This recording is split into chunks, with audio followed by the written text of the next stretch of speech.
জীৱনটো কি আচৰিত নহয়নে দাইটি চাকৰি এটা থকা হ'লে ক'লো হয় ডিউটিলৈ যাওঁ বুলি কিন্তু এতিয়া মই কাম কৰিবলৈহে ওলাই আহিছোঁ বিবেচনা কৰিলে কথা কিন্তু একেটাই চাকৰিয়ে হওক বা কামেই হওক ঘৰৰ পৰা কিন্তু ওলাই যাবই লাগিব নহয়নে ৰাইজ বাৰু বাদ দিছোঁ দেই ৰাইজ মোক দেখি আমাৰ উৎপল ভাই সুধিছে বোলে কামলৈ যোৱা নে ফুৰিবলৈ যোৱা মই বোলো ক'ত যাম আজি পাত্তা নাই এইফালে চাগে চিনি পাইছেই নহয় ৰাইজ মই আহিলে তাই মোক ইমানেই ভাল পায় মুখখন ঢাকিয়ে দিয়ে মই বাৰু ভাত পানী খাই আহিলোঁ আমাৰ বৰুৱা বাপে আকৌ আজি পকা পকা আম দালি আৰু কিবা কিবি ভাজি লৈ ভাত মুঠি খাই আছে এনেকৈ আৰু ৰাইজ জীৱনটো হাঁহি ধেমালি কৰিয়ে পাৰ কৰি আছোঁ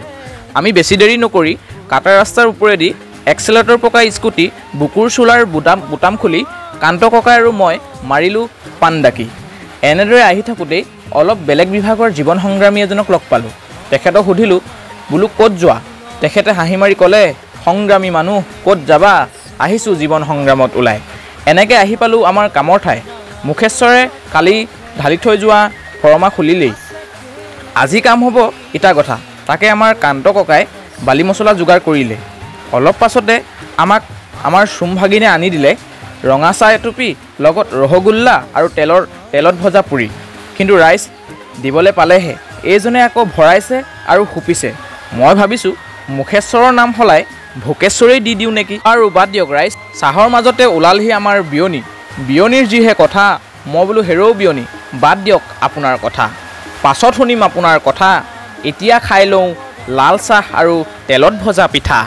খাই বৈ লৈ খুটা এটা ঢালিবলৈ বৰুৱা আৰু কান্ত বাপে ফৰমা বনোৱাত লাগিছে আমাৰ কাম হ'ব ইয়াৰ ওপৰতে আজি ইটা কথা তাকে ডাঙৰ ডাঙৰ ইটাকেইটা মুখেশ্বৰ ককাই মই উঠোৱাত লাগিলোঁ এই জাষ্ট কাম আৰম্ভ কৰিছিলোঁ হে ৰাইজ তাৰ মাজতে আকৌ পকা পকা আম আনি দিলেই নহয় এইবাৰ আম পাবলেই নাই নহয়নে ৰাইজ তাতে পাওঁতে বাৰু নোখোৱাকৈ পাৰিনে এইফালে বাবু আৰু মই আম খোৱাত লাগিলোঁ কাম কৰি থাকোঁতেই কেতিয়া ৰাতি হ'ল গমেই নাপালোঁ আজিলৈ আপোনালোকৰ মাজৰ পৰা বিদায় মাগিলোঁ ধন্যবাদ জয় আই অসম।